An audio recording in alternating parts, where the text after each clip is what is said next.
hope you guys don't mind, even though I'm coming from the text. I just want to kind of go over these based off of my experience with these methods here. And this is temporary hair removal. So you have shaving, which most of us have shaved. You have waxing, you have threading, you have sugaring, and let's see, did I miss one? And you have tweezing. So hopefully you'll stay tuned for my next video, because I'm going to be demonstrating waxing and tweezing.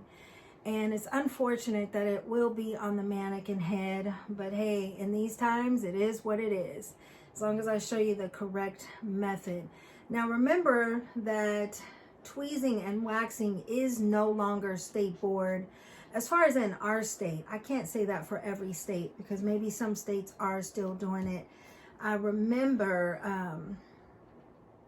they changed that in 2016, because that's when blow drying was no longer required either. Now, always remember this too, guys. Just because I say something's not state board at the time, doesn't mean they won't change their mind and bring it back. So that's why I never stopped teaching it, because state board can do that. They can bring it back, and it would be a disservice to the student to stop teaching something just because it's no longer state board, because you never know when they're going to bring it back. I remember when state board first changed in 2011, and mind you, it had been years, a good 15 years since I have been licensed, that they hadn't changed. And then in 2011, they stopped. I don't even know why I'm talking about this, but I am. In 2011, they stopped where you didn't test with live models anymore. It was all going to be on the mannequins. And I think at that part, I got to think about this. There was one part for a time where there was no facial. Was no facial, or was no wax and tweeze. I can't remember if it was facial or wax and tweeze that wasn't on the test. Anyway, what my point is the schools, not where I worked at that time, but the other schools around us had stopped teaching it. So what was foolish was they brought it back. And so students were blindsided, because they went in there and it's like, oh yeah, you're going to do this and you're going to demonstrate this. And so a lot of students failed because of that, because the teachers decided that since it was no longer state board, hey, we're not going to teach it anymore. And so that's just my whole point. You still want to practice it. Finger waves, you know, everybody says, oh, why do we have to learn finger waves? Well, because hair is like fashion. It will always come back in style. That's one thing. And then you never know when state board decides to bring it back. So all that to say, waxing and tweezing in California is not required at this time. However, it is still good to learn for clients, one thing. And secondly, if you're a student in school and you have not gone to state board yet, and they decide all of a sudden to bring it back, you'll know how to do it. So shaving is a temporary solution to hair growth. Some people shave every day, which I guess whatever your preference is. I've never seen someone get completely hairy the next day. And just so we're clear, it is a total myth that if you shave, your hair grows back thicker. The only way that your hair would grow back thicker is if those blades went beneath the skin and actually affected the hair follicle somehow. So now we're going to get into talking a little bit about a growth cycle, which we'll get further in that when we talk about the structure of hair and the growth cycles. There's anagen, catagen, and telogen. So, and all these phases are happening at different times on your head and in your body as well. So what that means is, if it seems like your hair is growing back faster when you shave, it's because you're in the growth cycle, right? So if I shave my underarms today or my legs and tomorrow they look hairy again, It's just because the hair is right there under the skin, and I shave this hair that's showing outside on my skin, but there's still hair underneath. So now the next day, I'm gonna have hair pushing through, if that makes sense. But I always say this just to prove my point, that if that was true, every person who suffers from alopecia, I'm sure would be shaving their heads to make their hair grow thicker and come in more the next day or whenever the hair starts growing in. So total myth, but it's temporary. And then you have tweezing. Now tweezing, sometimes I think it depends if you're in the telogen phase. Sometimes if you're tweezing your brows, you may see a little white furry thing on there. That's your hair bulb there. But you don't always get it by the root or the bulb. You just get it out, and it goes partially from under the skin, but not necessarily all the way down to the root. And so what can happen, you have to keep in mind too, is hair bumps. Because when you're pulling, and let's say if you don't pull correct, that hair can break. So you got part of the hair out, but as you pulled it, you tore it so it broke right there, and it's still there in the skin. And let's say if you're in the growth cycle, hair is going to start growing, but what can happen is it can turn itself in and start twisting, and then you have those painful ingrown hairs.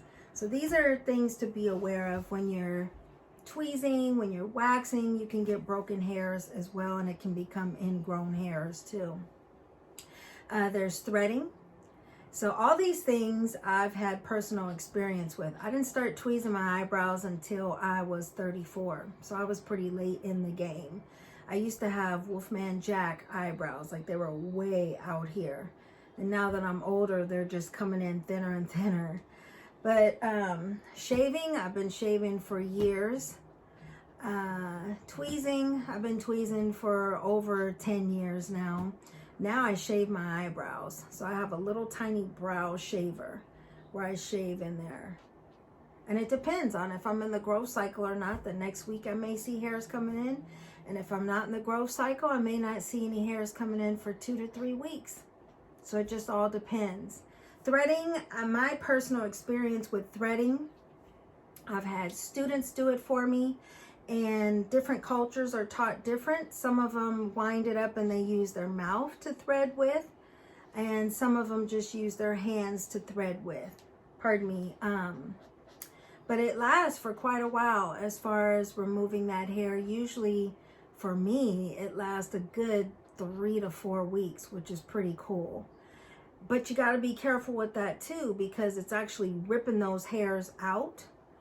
And it's possible, because that thread is not going beneath the skin to get anything out from the root, it's possible that you could have ingrown hairs, especially if you're in the growth cycle. And you know, it's funny because when I've gotten my brows threaded, it didn't hurt as much as getting my face threaded. And I remember one of my students did my mustache. Yes, I have a mustache. And it caught on to one of the longer hairs here. Ooh. Let's see. There's depilatories, which a depilatory, you can think of it as Nair or Veet. And it has a really strong smell. And the reason why it has that smell is there's actually perm in there. So I used to tell my students when we got to the hair portion, reasons why you would never want to mix like a hydroxide relaxer with ammonium thioglycolate, which is used for soft curl perms or permanent waves, because it's a dissolver of hair. So it's a very strong chemical, and if you left it on your skin, which, pardon me, I've done before, and I've actually burned my skin off. And this could actually lead to something more permanent if you continue to do it, because it is a caustic alkaline cream-like. And it's weird because you see the hair get straight first, and then when you go to rinse it off, or like you wipe it off and it just comes right out of your skin. Yeah.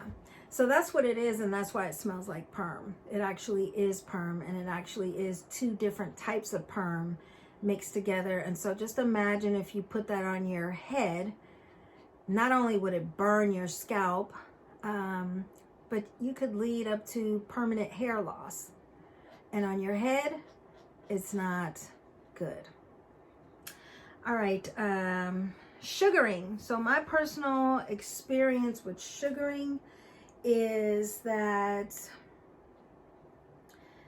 I met a company at the teachers conference when I first encountered sugaring, and they actually did my son's goatee and his mustache, which his hair did not grow back for 6 weeks, because what I learned about sugar, and it's literally just sugar, lemon juice, and water, is that it goes into the root and pulls the hair out from the root.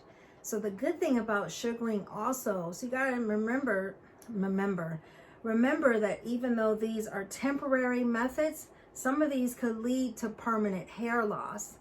So the more you sugar, put it that way, the more that hair is gonna grow in thinner, and then it just stops growing in that area at all, which is good, right? Because it gets down to the root. And now that's some organic stuff, because you can eat it and you can use it to remove hair, and you can do it both ways, kind of like waxing. You can use it as like a hard wax, or you can use it as a soft wax using the strips. Now what I also was going to say too is that I tried to make it years ago, and the consistency of it came out good, but I must not have mixed the ratio correct, because it didn't remove all the hair. But it's not something that I'd be closed-minded to trying again. This is something you can actually do at home. Let's see. Epilators, also known as your wax. There's 2 types of waxes. There's hard wax, or stripless wax as it's known. And then there's soft wax or strip wax. And now I've been taught that in more sensitive areas, it's better to use stripless wax. And one thing that comes to mind is because with the stripless wax, you could go over those areas more than once. With the strip wax, you don't want to wax over the same area more than once. And now I can tell you textbook style, and I can also tell you experience style. And from my experience, I have literally waxed someone's skin off, and it was one of my students, and it was very embarrassing, just so you know. So with the waxing, again, sometimes it lasts for 2 weeks, but if you're in the growth cycle, 4 weeks, but if you're in the growth cycle, you may have to come back every 2 weeks. So it just depends. And again, it's not, even though the book says it gets down to the follicle, it's not always the case. And if it doesn't get all that hair out and you're in the growth cycle, let's say you rip it off and it breaks, so you still got hair there, it can grow and then curve itself under, and then here you have ingrown hairs. Now the good thing about sugaring is what I was trying to say is you will not get any ingrown hairs, because it is getting all the way down to the root. So there's no hairs broken unless you didn't do something right in the removal process of it, but it gets it all the way down. And that's why the hairs will grow in thinner and then stop growing, period. So let's see, what else did I want to tell you guys about waxing, because I see the time getting up here. Let's go over some safety precautions really quick. One thing you never want to do is go into a place of business where they're not a licensed esthetician or cosmetologist that's performing the waxing service. Manicurists are not legally allowed to wax you unless they are a licensed esthetician or a cosmetologist as well. Number 2, never go into a spa or a place of business where the wax stick is just sitting there in the pot. because you don't know how many people they've used that on prior to you. And legally, you are not supposed to reuse those sticks at all. They're one-time usage. Because the bacteria brews in the pot, so it's not like the heat kills it. And so literally, I'll get into that in another video, but you can spread disease. I'm just going to say that. All right. Another thing you want to do is make sure you test the wax prior to applying it to your client's skin. And then remember what I said, never wax over the same area twice if you're using the strip wax. Okay. You want to fill out, I got to stop saying so much. You want to fill out a consultation form, and some things that should go on your consultation form is, first off, personal information like your address, your email address, phone number, all that stuff. Medical history. Are they on medicines? Do they have allergies? Do they have any contraindications? A contraindication could be an underlying condition that's caused from, let's say, Accutane, for instance. Well, that medicine actually thins the skin, and so if someone is on that medication and they get their skin waxed, excessive bleeding. And let's see, what else do I want to say about that? Yeah, so all these things are on the consultation form, and it's really good to go through this. And so you should have files kept for all of your wax clients, and if you do not, shame on you. Now, what else you need is a release form for waxing. And a release form just says, okay, I'm aware that if I am on any medications, you know, that could cause a contraindication, I'm aware that I may not get the full benefit of this waxing service. And so it's kind of like that client is signing their right away to sue you if anything goes wrong. And so this is something that you would keep on file. And honestly, I used to tell my students, if your gut is telling you not to do something, I would suggest, I can't tell you what to do, not to do it. Because 9 times out of 10, there's going to be trouble. But if you decide that that money is needed and it's worth it, then I would have them fill out the form for waxing, the release form. All right, so usually I think of stuff that I could have said for these videos, and I hate that because I try to get you all the information that I can, and then I'll be going over this video and saying, darn it, I didn't say this, I didn't say that. But for right now, that's about all I have for temporary hair removal. And for permanent hair removal in chapter 22 of the Milady's textbook, I hope that you guys learn from these videos. I hope that you're enjoying these videos. And I hope that you'll subscribe and tell your friends to subscribe. And the cycle will continue, and I will bless as many people as I can. But with that being said, I want to say God bless you all, and thank you so much for clicking on this video, and hopefully you watched the entire video and you learned, you took some notes, you rewound, you played it again, and yeah, God bless you guys. Thank you.